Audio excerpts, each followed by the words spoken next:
Hello guys! Hello Gemini! Welcome dito sa aking channel, Kapalaran 888. Welcome Gemini!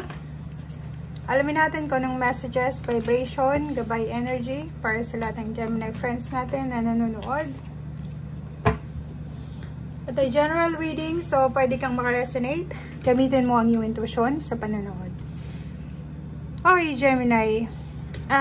May Gemini dito guys na sa buwan ng Abril ay sobra siyang busy sa kanyang trabaho. Ang trabaho ginagawa niya ay sobrang delikado. Pwedeng panggabi siya, pang-araw, pero delikado yung environment niya. Pwedeng nagtatrabaho siya gamit itong machine na to na sobrang matalas or kano pa man. Or pwedeng yung iba sa inyo dyan, sobra kayong workaholic. Sobra kayong napakasipag kasi gusto yung kumita ng malaki. 'Di ba?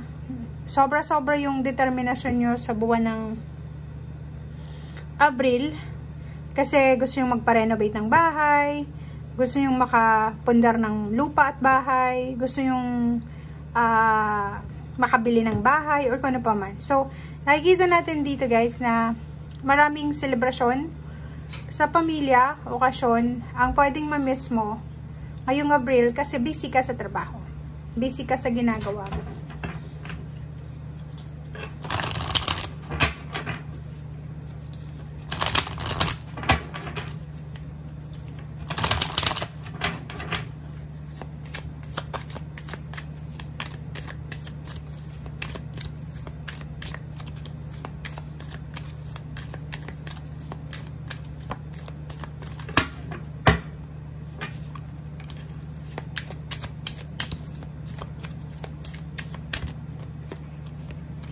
Okay.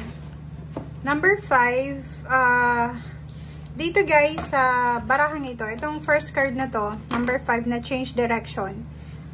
May mga pagbabago na magaganap sa buhay mo na medyo hindi acceptable para sa'yo. Yung parang halimbawa, may magbabago sa schedule mo sa trabaho, panggabi ka na, pang umaga, parang ganito, ganyan. And etong pagbabagong ito is medyo hindi mo tanggap. Nag-aalala ka eh. Parang gano'n. But sinasabi ng baraha sa'yo dito na hindi ka dapat mag-alala. Okay? Nasa tamang direction ka. So, tanggapin mo ano man ang mga changes na to na darating sa buhay mo. Okay? Balanse. Kailangan natin ng balanse. If ever man na sobra kang workaholic ngayon na Abril, balanse guys, magpahinga ka minsan, 'di ba? Prioritize yung rest mo. Kasi kung makikita mo dito, masyado kang workaholic, masyado kang naka-focus, babad na babad ka sa trabaho. Na kailangan mong mag-rest ng konti.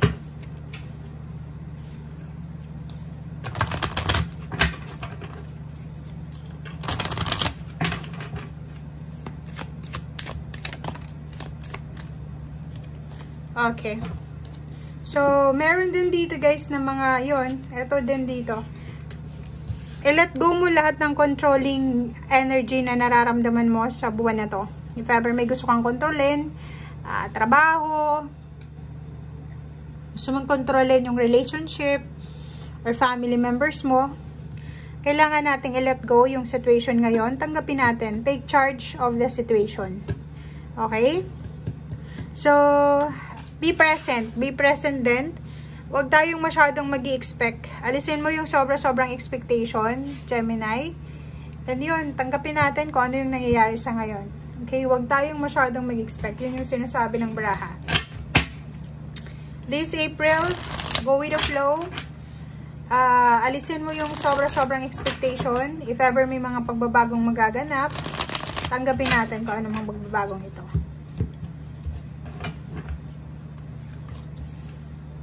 Yun. Sa trabaho, huwag kang sumuko Kasi itong barahang to na 5 of Swords, medyo makakaramdam ka dito, Gemini, ng parang gusto mong sumuko eh. Gusto mong gusto mong isuko kung ano yung mga bagay-bagay na hindi mo masyadong kabisado. 'Di ba? For example, sa trabaho, nahirapan ka sa schedule, inaanto ka, or pwedeng sa relationship, ganun din. Parang gusto mong i-give up. Sinasabi ng King of Wands na kailangan mong trabahuhin. Mas lalo ka pang maging masipag.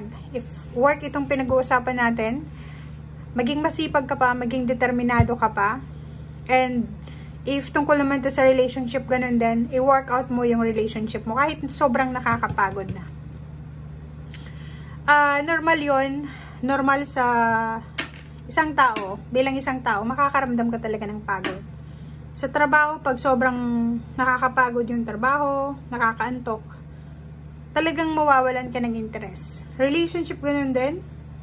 If ever sa relationship, sobrang suffocating na, syempre, di ba, mapapagod ka din. So, make sure na isipin mo yung bright side, di ba? Like, sa trabaho, kung marami kang, like, nakatanggap ka ng announcement or ng information na kailangan mo mag-overtime, kailangan mo pang pumasok ng weekends, yung sinasabi ng baraha dito na balanse, pwede mong balansehin yon. Pwede kang magtrabaho ng magtrabaho, mag-double time, mag-multitask, pero dapat balanse. Dapat may oras ka din sa pagtulog, sa pagkain, sa spending time with family or friends or ganito ganyan. But sinasabi ng baraha sa'yo dito na etong sacrifices mo, responsibilities, itong ginagawa mong sipag ngayon, o yung ginagawa mong pagpupursige, malaking halagang pera daw ang dala nito sa'yo. 'Di ba? So, relationship, ganun din. If ever may mga bagong relationship na darating, if single ka, kung babae ka, pwedeng ang manligaw sa'yo is financially stable, pero medyo may edad na siya. Nakikita ko yung excitement dito. Sobrang excited yung iba sa inyo dyan dahil sa parating na pera. Kung makikita mo dito, may sobrang pagod na sa inyo. Sobrang pagod na kayo sa trabaho. Pero, ano pa rin kayo eh. 'Di ba? Tuloy pa rin yung laban nyo. Kasi alam nyo na, after ng buwan na to, mataas yung sweldo nyo. Parang ganun. Okay? Tower. So, nakikita ko sa'yo dito, Gemini, na isa sa dahilan kung bakit kailangan mo magpursige is dahil financially, marami kayong pinagdadaanan. Pwede yung parents mo kailangan ng gamot, or pwedeng may mga financial problems kayo na kailangan na lahat kayo ay makatulong, or, di ba, lahat kayo ay kailangan na mag-contribute. Okay, so nakikita ko dito maraming bagong balita, news, chismis, bagong kontrata. Pwedeng may bagong kontrata dito na pipirmahan, renewal of contract, or new contract siya. Makakatanggap ka din ng chismis. Pwedeng isang kakilala ang buntis na ngayon mo lang malalaman na buntis siya, or nanganak na siya, or may malalaman ka na yung kakilala mo ay sobrang yumaman, or yung kakilala mo nanalo sa loto, or kung ano pa man.